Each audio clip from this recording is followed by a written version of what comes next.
science fiction series of 1984-1985 captivated audiences with its chilling depiction of alien invasion and human resistance. Behind the dramatic storylines and memorable characters, however, lies a somber reality, the heartbreaking loss of 36 cast members who once brought the show to life. Many of these talented actors faced personal struggles, tragic circumstances, or untimely deaths that have cast a long shadow over the legacy of the series. Their contributions remain unforgettable, and this tribute remembers the lives behind the roles, lives that ended too soon, yet left an enduring mark on television history. Lane Smith portrayed Nathan Bates in the 1984 Vice series at the age of 48. On screen, Bates was a cold and calculating industrialist who concealed his autocratic ambitions behind a polished smile, a role that echoed Smith's own tough and commanding presence off-screen. Despite a lengthy career with numerous memorable roles in film and television, Smith's professional journey was far from smooth. He frequently clashed with producers, notably on Lois and Clark, where he was considered difficult and driven by an outsized ego. Several stage productions involving Smith ended amid rumors of impulsive behavior and uncontrolled anger. Although he achieved notable accomplishments, Smith never reached the pinnacle of fame, often blaming Hollywood politics and claiming blacklisting after exposing behind-the-scenes misconduct.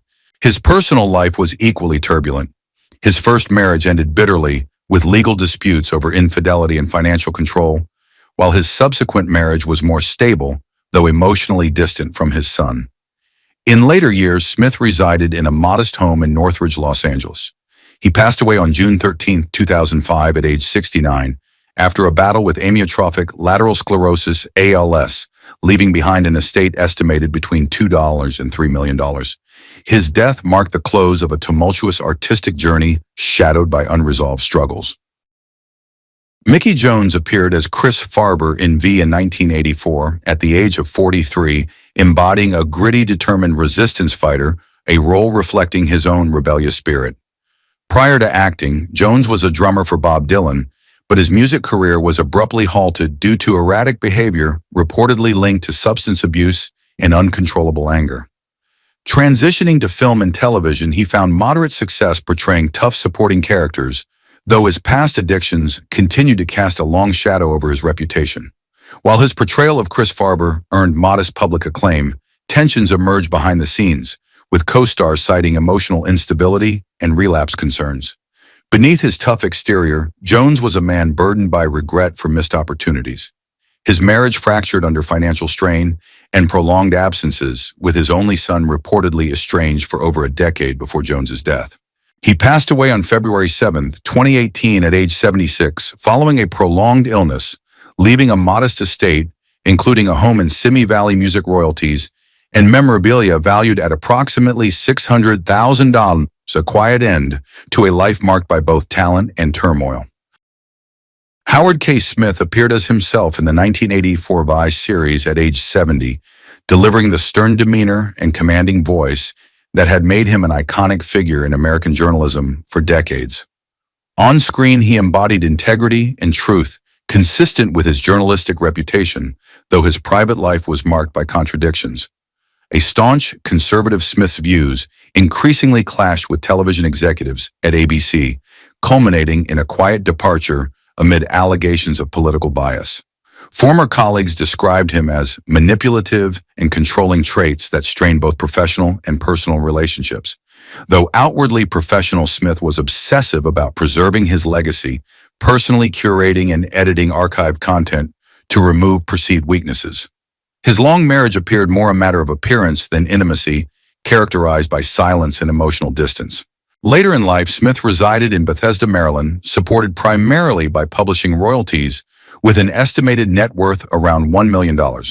He died on February 15, 2002 at age 87 from pneumonia, leading to congestive heart failure, ending a life both brilliant and solitary. Conrad Janis portrayed Dr. David Atkins in V in 1985 at age 57, embodying a calm and scholarly scientist, an archetype that defined much of his extensive career. On screen, Janis often portrayed intellectual and humorous paternal figures, though his real life was marked by quiet disappointment. He harbored ambitions of directing, But after a series of commercial failures in the 1970s, his hopes were dashed, leaving him bitter toward an industry he felt stifled his creativity. A devoted jazz trombonist, Janis frequently favored music over acting, which sometimes caused tension with agents and colleagues. His personal life was turbulent. Multiple marriages ended with disputes, including allegations of emotional abuse and property litigation. His children, largely raised by former spouses, were rarely present at public memorials, underscoring enduring estrangement. In later years, he lived in a cozy New York apartment filled with jazz memorabilia and vintage instruments, a peaceful refuge for a once turbulent soul.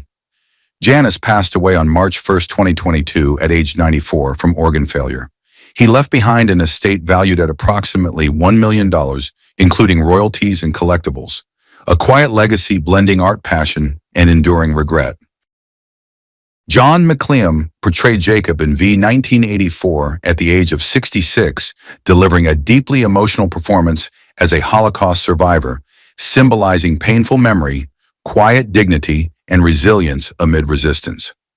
Although a relatively small role, it carried significant weight and reflected the depth McLean yearned to explore throughout his career, despite rarely receiving such opportunities. Off-screen, his life was marked by a series of disappointments. Despite numerous film and television appearances, he was often typecast in minor roles and regarded by casting directors as that guy, a background presence who never quite stood out. McLean grew increasingly bitter toward an industry that seemed to forget him, particularly after being publicly replaced in a play he had passionately supported. He reportedly struggled with depression for years and was known for candid, sometimes angry interviews, criticizing studios for stifling his talent. His marriage ended after many years of emotional distance, and his daughter later described a childhood overshadowed by silence and erratic moods. In his final years, McLean lived alone in a modest Los Angeles home, surrounded by leftover royalty checks and dusty acting memorabilia, quiet reminders of an under-recognized career. He passed away on April 16, 1994, at age 76, after battling melanoma and Parkinson's disease, a poignant end to a talented actor who never quite starred in his own life. Hugh Gillen played Sheriff Big John Rowland in Vahuar 1985 at age 59, portraying a tough, down-to-earth, small-town figure, a role that contrasted sharply with his real-life personality. Within the industry, Gillen was known for being quarrelsome and often displayed disdain toward younger actors, frequently avoiding collaboration. A lifelong bachelor, he lived reclusively in a modest Los Angeles home, cluttered with old scripts, movie posters, and hoarded items, much to the annoyance of neighbors. Reports of his reclusive lifestyle and property neglect once prompted an official investigation, underscoring his obsessive and isolated behavior. Despite more than 75 film and television credits, Gillen was rarely remembered by the public. Colleagues described him as a man forgotten by the industry itself. His career dwindled in the 1990s with only a few uncredited roles and little known behind-the-scenes work. Without a spouse, children, or clear heirs, his estate, estimated at approximately $300,000, was administered by the state after his death on May 4, 2004 at age 78. The cause of death was undisclosed, marking a quiet conclusion to a lonely and obscure artistic life. Michael Champion portrayed Garrison in Vahuar's 1984 at age 37, embodying a cold, cunning, and ruthless law enforcement figure, the oppressive face of the visitors. On screen, he exuded control and menace.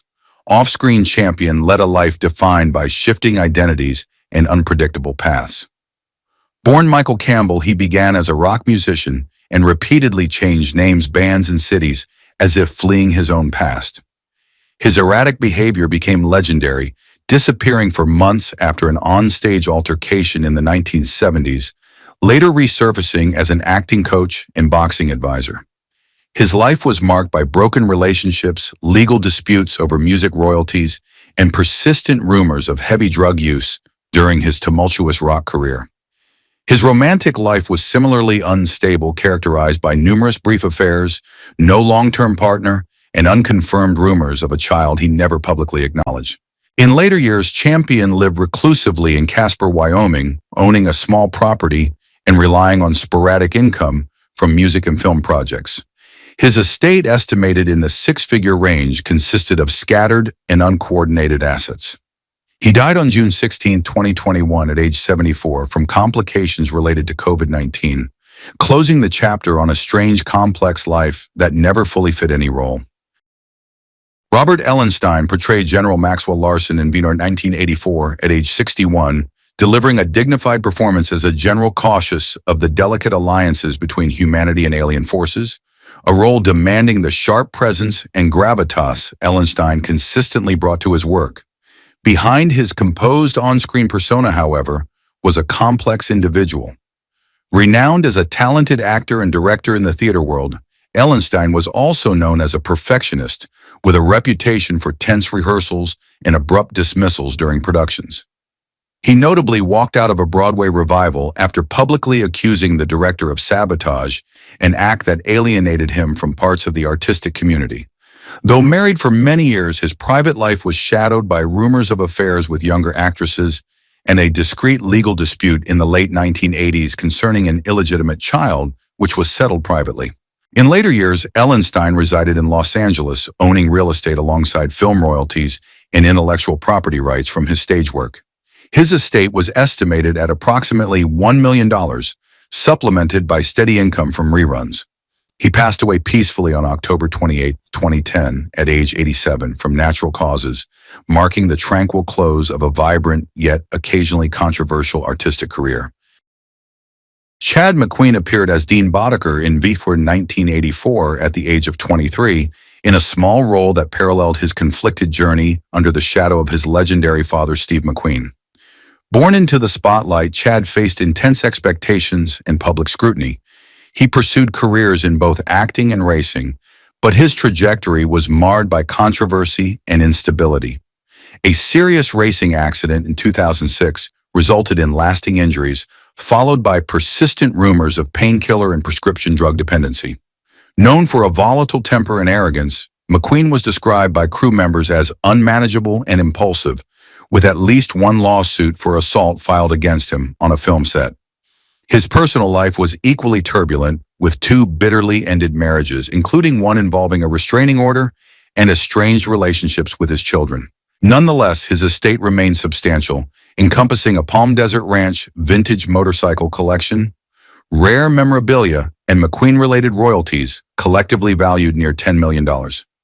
Chad McQueen died on September 11, 2024, at age 63, due to chronic organ failure linked to a severe injury in 2020, concluding a life marked by speed fame and unresolved struggles. Russ McCubbin played Deputy Sheriff Carnes in V 1985 at age 50, portraying a rugged Western archetype. However, his off-screen life was far more complex. Originally a respected stuntman, McCubbin's acting career was hindered by a sizable ego and a volatile temperament. He was notorious for on-set disputes, including an incident that nearly escalated into a physical confrontation with Clint Eastwood's crew. Despite numerous roles in classic films, McCubbin never achieved financial security and gradually withdrew from the entertainment industry by the late 1980s. His personal life was tumultuous, with several children from different relationships, some of whom never met him, and a high-profile paternity lawsuit that captured tabloid attention in the 1990s. In his final years, he lived quietly in West Virginia, in a modest home owning little beyond an old pickup truck and a handful of personal keepsakes. His estate was valued in the low six figures and generated no lasting income. McCubbin passed away on June 28, 2018, at age 83, largely unnoticed by Hollywood, concluding a tumultuous yet underappreciated career. Lyndon Chiles portrayed an Air Force general in V 1984 at age 51, embodying a symbol of human authority and resistance amid alien invasion. Off-screen, however, Chiles' life was markedly darker. A familiar supporting actor often cast in stern roles, he struggled with his peripheral status in Hollywood. His career was ultimately derailed by personal challenges, including prolonged alcoholism that led to quiet dismissals from television series and missed opportunities in major projects. Both of his marriages ended acrimoniously amid family disputes and drawn-out financial battles. Childless and described by acquaintances as cold and emotionally distant, Chiles was reportedly obsessed with his image, leading to increasing isolation. He owned a modest home in Topanga, California, along with a vintage car, some artwork, and minor investments with his estate valued in the six figures. Chiles died on May 15, 2013 at age 80, following a fall from a roof, an ambiguous accident that raised questions left largely unexplored. His passing marked a lonely and mysterious end to a life spent on the fringes of fame. Marin Mazzie appeared as a guest communications officer in V 1985 during the early stages of her career, marking one of her first forays into screen acting. Mazzie quickly distinguished herself on Broadway with a series of acclaimed performances, earning multiple Tony Award nominations and garnering admiration from critics and audiences alike. However, her professional journey was not without challenges. She frequently clashed with producers and directors, notably leaving a major revival over contract disputes, and was reportedly blacklisted by a prominent director due to perceptions of being overly controlling. Despite her public success and a supportive partnership with her actor husband, Jason Daniele Mazzie faced private struggles, including bouts of jealousy and health concerns. Friends recall her occasional withdrawal under the pressures of maintaining perfection. Her estate included a luxury Manhattan apartment, along with royalties and creative rights, with total holdings valued in the low seven figures. Mazzie's voice endures through cast recordings that continue to generate modest yet steady royalty income. She passed away on September 13, 2018 at age 57 after a prolonged battle with ovarian cancer, leaving a profound impact on the theatrical community and musical theater fans worldwide. Barry Jenner played a cruise pier technician in V 1984 at age 43. Though a supporting actor in the series, Jenner built a notable career with numerous recurring television roles respected by audiences. Behind the scenes, he faced complex personal challenges, including quiet dismissals from 2 TV shows over disputes involving payment and demands for script changes. Jenner's fascination with law enforcement led him to serve as a reserve officer with the Los Angeles Police Department, a position some believed was more about exerting control than community service. His marriage to actress Suzanne Hunt appeared stable, though close associates noted significant stress stemming from the tension between his career aspirations and financial struggles. Jenner left behind a home in Los Angeles, modest residuals from his acting work, and a collection of television memorabilia. His legacy was estimated in the mid to high six figures, with ongoing modest royalty income. Barry Jenner died on August 9, 2016, at age 75 from acute myeloid leukemia, remembered more for his role in Star Trek than for his complex career ambitions. Anthony James portrayed Laird in V 1984 at age 41, delivering one of the most chilling villainous performances of his career. Known for playing outcasts and criminals, James appeared to have embraced a life in the shadows, both professionally and personally. He spent much of his later years in seclusion, channeling his creativity into painting and poetry, after becoming disillusioned with the entertainment industry. Behind this artistic transition was a deep-seated bitterness, as James openly criticized Hollywood exploitation and satirized the system through his work. Colleagues often described him as paranoid, convinced that studios conspired against him. Never married, James lived in isolation, with few close relationships. His estate consisted primarily of hundreds of paintings, rare books, and poetry copyrights, assets estimated in the six figures that continue to yield modest royalties. Anthony James passed away on May 26, 2020 at age 77 from cancer, surrounded not by friends or family, but by his art and unpublished writings, leaving behind a creative legacy that remains largely unseen. Robert Dowdle appeared as a doctor in V 1985 at age 52. Best known for his role in Voyage to the Bottom of the Sea, his career never regained momentum after the 1960s. Disillusioned with Hollywood, Dowdle retreated to a small town in Michigan, leading a peaceful yet increasingly embittered life. He was notorious for public disputes with producer Irwin Allen and several co-stars, once accusing producers of ruining television and gradually burning bridges within the industry. After a brief childless marriage, he never remarried and lived reclusively, rarely interacting with neighbors. His modest home was filled with memorabilia he steadfastly refused to sell, despite financial hardship. His net worth was estimated in the low six figures without significant property holdings. Robert Dowdle died on January 23, 2018 at age 85, a once celebrated figure who chose to turn his back on the world that once admired him. K.E. Cooter played Richards in V 1984 at age 59, lending his distinctive voice to a character collaborating with the aliens with unnerving calmness. Despite his striking screen presence, Cooter's private life was marked by torment and conflict. Active in entertainment for decades, he lived under the long shadow cast by his father, renowned art director Leo Cooter. In the 1990s, Kay suffered a nervous breakdown after being last-minute replaced on a major sci-fi project due to an unsuitable voice. His personal life was unstable. He never married, had few close relationships, and was embroiled in a bitter legal dispute with siblings over their father's estate. Known for hoarding scripts and belongings, Cooter resided in a cluttered Burbank home surrounded by old VHS tapes and expired medications. His assets included modest savings, voiceover royalties, and personal memorabilia. K.E. Cooter died on November 12, 2003 at age 78 from pulmonary complications, closing a life marked by hardship yet underscored by resilience.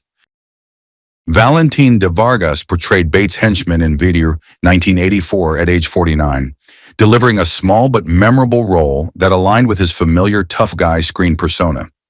His character operated discreetly, supporting the visitor's agenda, while in real life, de Vargas was a resolute individual who faced ongoing challenges. Once a rising star following his performance in Touch of Evil, his career declined sharply in the 1970s amid clashes with directors over his assertive demeanor and rumors of substance abuse. A DUI arrest nearly ended his acting pursuits. He experienced 2 failed marriages, fathered children he seldom saw, and frequently expressed frustration over Hollywood's marginalization of Latino actors. Later in life, de Vargas shifted to real estate out of necessity, founding a Santa Fe company that soon faced legal difficulties and dissolved. At his passing, he owned mid-tier properties, 2 vintage automobiles, and held limited financial reserves. Valentin de Vargas died from myelodysplastic syndrome on June 10, 2013, at age 78, concluding a turbulent life marked by unfulfilled potential. Hanani Min appeared as a helicopter reporter in V 1984 at age 37, contributing a brief but notable presence amid the series' intensity.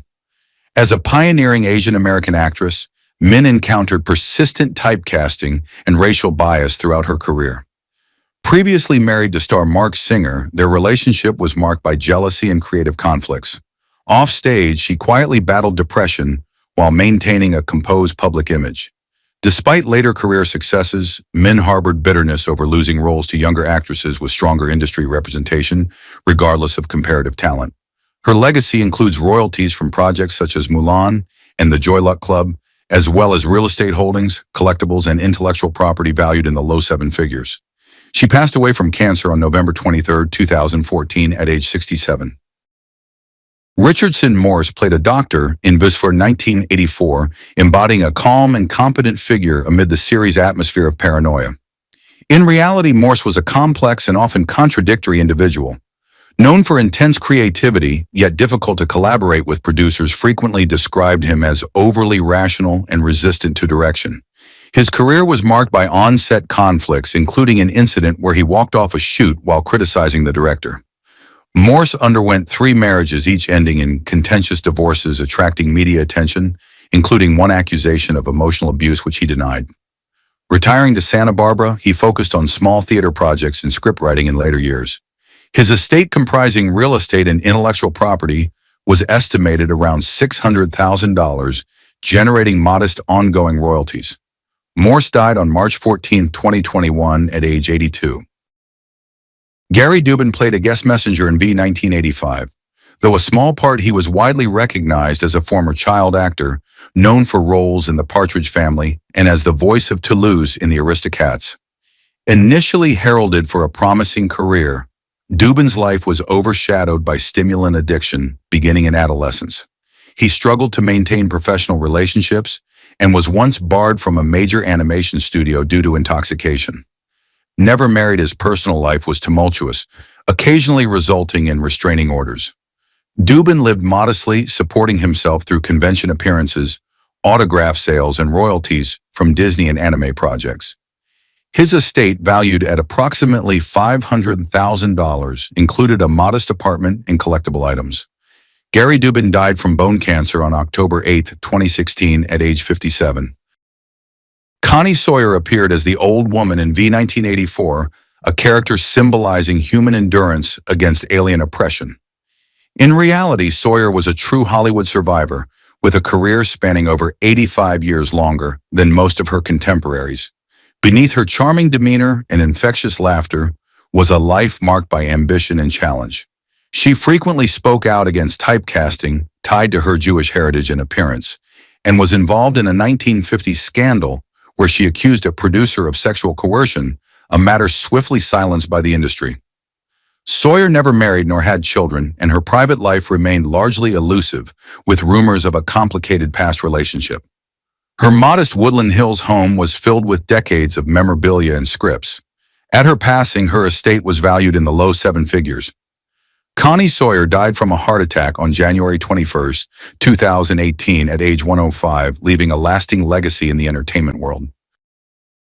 Bob Harks played a pedestrian in V 1984, a small role within a career of many recognizable appearances from Star Trek to Forrest Gump.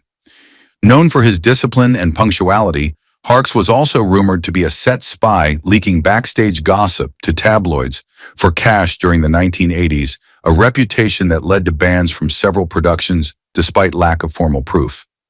His personal life remained private. He never married and was known for quirky habits such as exclusively eating boiled food and frequently quoting Shakespeare off camera. Family estrangement marred his later years amid rumors of a secret child from a brief relationship in the 1960s. Harks left behind a modest estate in Wisconsin, valued in the low six figures and minimal savings. He died on December 8, 2010, at age 83, largely forgotten by the industry he once served. Martin Azarel appeared as Rodrigo in Vic 1984, a minor role fitting his typical tough guy and henchman archetype. His acting career was steady but unremarkable, with frequent complaints about being pigeonholed into ethnic roles. In the late 1980s, Azarel was implicated in a Las Vegas raid on illegal poker games involving the mafia. Although never charged, his reputation suffered significantly. He never married, though persistent rumors claimed he fathered a child with a dancer in Reno, which he denied until his death. His Las Vegas home was filled with memorabilia and casino chips, and he stubbornly retained a rusty Cadillac as his sole vehicle. His estate, including union benefits and limited cash assets, was valued in the six-figure range. Martin Azarel died alone on September 8, 2003, at age 69, surrounded by uncashed checks and VHS tapes chronicling his minor roles. Charles Macaulay portrayed Colonel Sawyer in V 1985, embodying a calm and authoritative commander, a presence he refined through numerous roles in courtroom dramas and science fiction television series. As a respected actor and educator, Macaulay maintained a stern and dignified public image. However, his private life was considerably more complex. Within the theater community, he was rumored to exhibit arrogance, and several students alleged emotional manipulation in exchange for mentorship. Additionally, Macaulay served as the executor of Raymond Burr's will, a role that led to contentious legal disputes with Burr's family concerning estate management claims, which Macaulay consistently denied. He never married and was discreet about his personal affairs, although rumors persisted of a long-term relationship with a prominent director. His assets included real estate holdings in Sonoma County and royalty interests from previous performances, with his estate valued in the low seven figures. Charles Macaulay passed away from cancer on August 13, 1999, at age 71, leaving behind a legacy marked by both professional respect and quiet controversy. Which role did you find most memorable from the V-cast? Share your thoughts in the comments below. If you enjoyed this video, please like, share, and subscribe to stay updated with our upcoming content. Thank you for watching.